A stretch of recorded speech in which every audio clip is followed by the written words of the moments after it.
तब्बल 20 वर्षानंतर नवरा माझा नवसाचा हा चित्रपट पुन्हा एकदा प्रेक्षकांच्या भेटीस येतोय.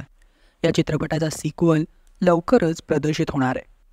नवरा माझा नवसाचा या चित्रपटामध्ये अशोक सराफ यांनी एक महत्त्वपूर्ण भूमिका साकारली होती आणि आता अशोक सराफ या सिक्वलमध्ये सुद्धा आपल्याला दिसणार आहेत.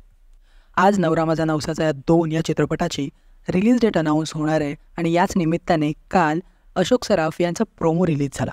पण यामध्ये सुद्धा एक ट्विस्ट आहे. नवरा माझा नवसाचा 2 या चित्रपटामध्ये अभिनेते अशोक सराफ लालू कंडक्टर म्हणून दिसणार नाही आहेत. कालच अशोक सराफ यांचा चित्रपटातील फर्स्ट लुक रिव्हील केला गेला आणि त्यातूनच असं समजलं की अशोक सराफ लालू कंडक्टर नसून तर तिकीट चेकर आहेत, म्हणजेच TC असणार आहेत. मराठी चित्रपटसृष्टीतील अनेक प्रसिद्ध चेहरे या चित्रपटामध्ये बघायला मिळणार आहेत.